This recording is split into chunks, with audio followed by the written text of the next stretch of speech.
জয় রাধাবল্লভ, জয় গৌর, জয় নিতাই।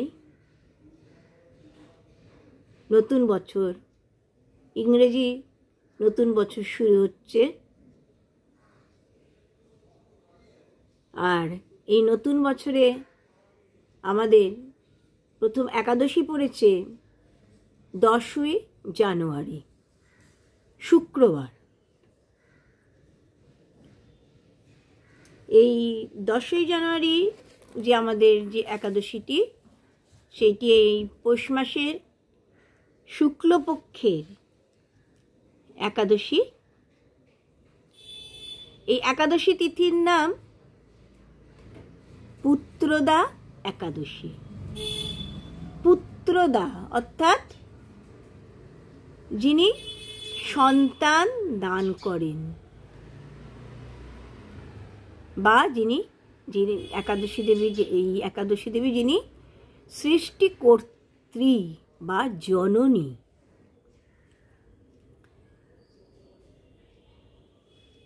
অর্থাৎ এই অর্থকে যদি ধরা যায় তাহলে বলতে হয় এই একাদশী দেবী কোনটি নিত্য কোনটি অনিত্য তার বিচার করে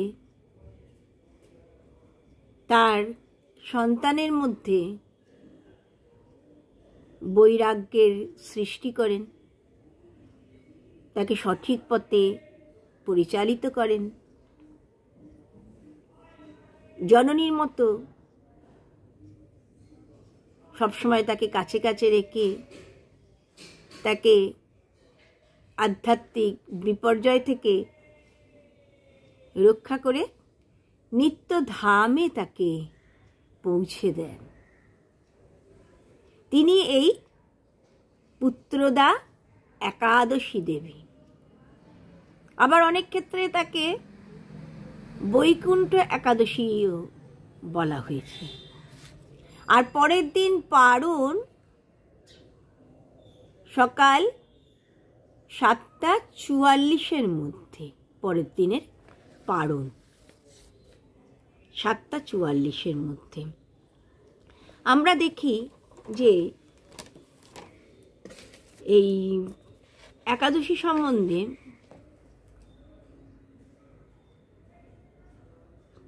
যুধিষ্ঠির সংবাদে সেখানে বলা হয়েছে, শ্রীকৃষ্ণ বলছেন এই একাদশী, পুত্রদা একাদশী উদযাপন করলে সকল পাপ থেকে মুক্তি লাভ করা যায়, মানুষ বিদ্বান হয়, যশস্বী হয়, আরও বিশেষ কি না সে কৃষ্ণ প্রেম লাভ করে থাকে, শুদ্ধ ভক্তি লাভ করে থাকে। এই কথা যুধিষ্ঠির সংবাদে ভগবান শ্রীকৃষ্ণ বলেছেন। তো এই মাহাত্ম্য শ্রবণ করার কথা বলা হয়েছে। সেখানে বলা হচ্ছে মহারাজ সুকেতুমান, তিনি রাজত্ব করতেন, ভদ্রাবতী নামে এক রাজ্যের রাজত্ব করতেন। তা তার এক রানী ছিলেন, তিনি হলেন শৈবা। রাজা আর রানীর একটা দুঃখ ছিল। কি দুঃখ? না তাদের একটিও পুত্র সন্তান ছিল না। তো রাজা রানী তো সবসময় সেবা পূজার মধ্যেই সময় কাটাতেন।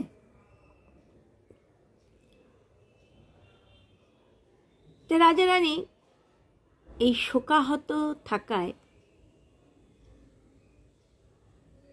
তাদের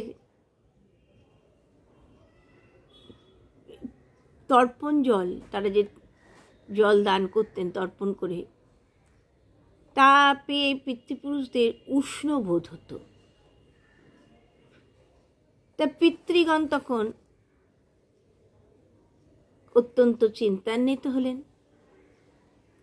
কেননা তাদের পরবর্তী বংশধর তো কেউই রইল না। পিতৃপুরুষের এই দুঃখ জানতে পেরে রাজা তখন আরো শোকাকুল হলেন। কিছুই তখন রাজার আর ভালো লাগতো না। রাজ্য, ধন, পাত্র, মিত্র কিছুই তখন রাজার কাছে আর আনন্দের বস্তু হয়ে উঠতে পারত না। তখন রাজা চিন্তা করলেন, বিচার করলেন, পুত্রহীন মানুষের জীবন ব্যর্থ জীবন। এই জীবনের কি সার্থকতা? এই পুত্র ব্যতীত দেবঋণ, পিতৃঋণ, মনুষ্য ঋণ, কোনো ঋণ থেকেই তো মুক্তি লাভ করা যাবে না। সুকৃতি, বিষ্ণু ভক্তি ছাড়া এই পুত্র, ধন, বিদ্যা কোনো কিছুই লাভ করা যায় না। এই সিদ্ধান্ত করে রাজা নিজের মঙ্গলের জন্য ঘোড়ায় আরোহণ করে সকলের অজ্ঞাতে বনে চলে গেলেন।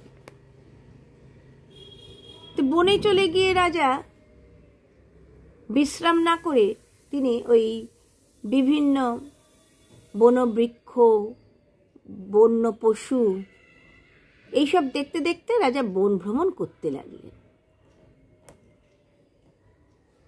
সেখানে বিভিন্ন বন্য জন্তুরা চিৎকার করছে, সেইগুলো শুনে রাজা অত্যন্ত আশ্চর্যান্বিত হলেন। এইভাবে ঘুরতে ঘুরতে একসময় দুপুর হয়ে গেল। রাজা অত্যন্ত তৃষ্ণার্ত হয়েছেন তখন। তো রাজা তখন ভাবছেন, আমি তো কতই না পুণ্য কাজ করেছি, কত দান করেছি, কত সেবার কাজ করেছি, কত ব্রত করেছি, তাহলে আমার কেন এত কষ্ট? আমি যখন এত পুণ্য কাজ করলাম তখন কেন আমাকে এত কষ্ট পেতে হবে? এই রকম চিন্তা করতে করতে রাজা এক সুন্দর সরোবর দেখতে পেলেন। আর আরো দেখলেন ওই সরোবরের কাছে কয়েকজন মুনিকে দেখতে পেলেন। তাই দেখে রাজা তাড়াতাড়ি তার অশ্বকে থামিয়ে নেমেছেন। নেমে রাজা মুনিদের চরণ বন্দনা করলেন। রাজা তো অত্যন্ত ভক্তিমান, তাড়াতাড়ি মুনিদের চরণ বন্দনা করলেন।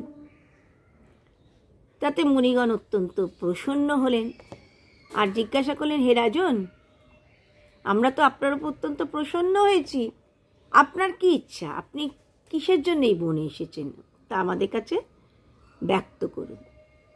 রাজা তখন বলছেন, আমি পুত্রহীন, আমাকে আশীর্বাদ করুন যেন আমি সুপুত্র লাভ করতে পারি।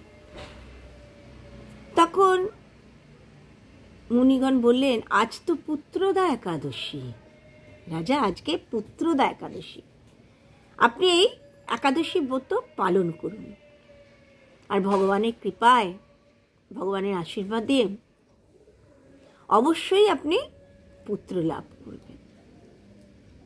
তা রাজা ওই বনেই মুনিগণের আদেশে পুত্রদা একাদশী ব্রত করলেন। দ্বাদশীর দিন পালন করে মুনিদের বারংবার প্রণাম করে গৃহে এলেন। যথাসময়ে রানী গর্ভবতী হলেন। মুনিদের আশীর্বাদে, একাদশী দেবীর কৃপায় যথাসময়ে রাজা ধার্মিক, সুন্দর, তেজস্বী পুত্র লাভ করলেন। এরপরে রাজা সুখে আনন্দে রাজ্য পরিচালনা করলেন। পিতৃপুরুষদের সন্তুষ্ট করলেন, পিতৃপুরুষরা অত্যন্ত সন্তুষ্ট হলেন।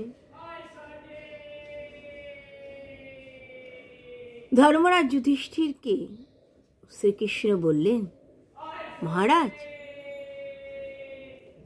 এই পুত্রদা একাদশী ব্রত পালনের মাধ্যমে পুত্র লাভ করা যায় আর স্বর্গ প্রাপ্তি ঘটে থাকে। এই মাহাত্ম্য যিনি শ্রবণ করেন, যিনি কীর্তন করেন, যিনি শ্রবণ করেন তিনিও পান, যিনি কীর্তন করেন তিনিও পান, উভয়ই কি অশ্বমেধ যজ্ঞের ফল লাভ করেন। আর আরও কি না, কৃষ্ণ প্রেম ভক্তি লাভ করে থাকেন, অন্তিমে কৃষ্ণ ধাম প্রাপ্ত হন। সব একাদশীতেই আমাদের বিশেষভাবে জপ ধ্যান করার কথা বলা হয়েছে। প্রতিদিনই জপ ধ্যান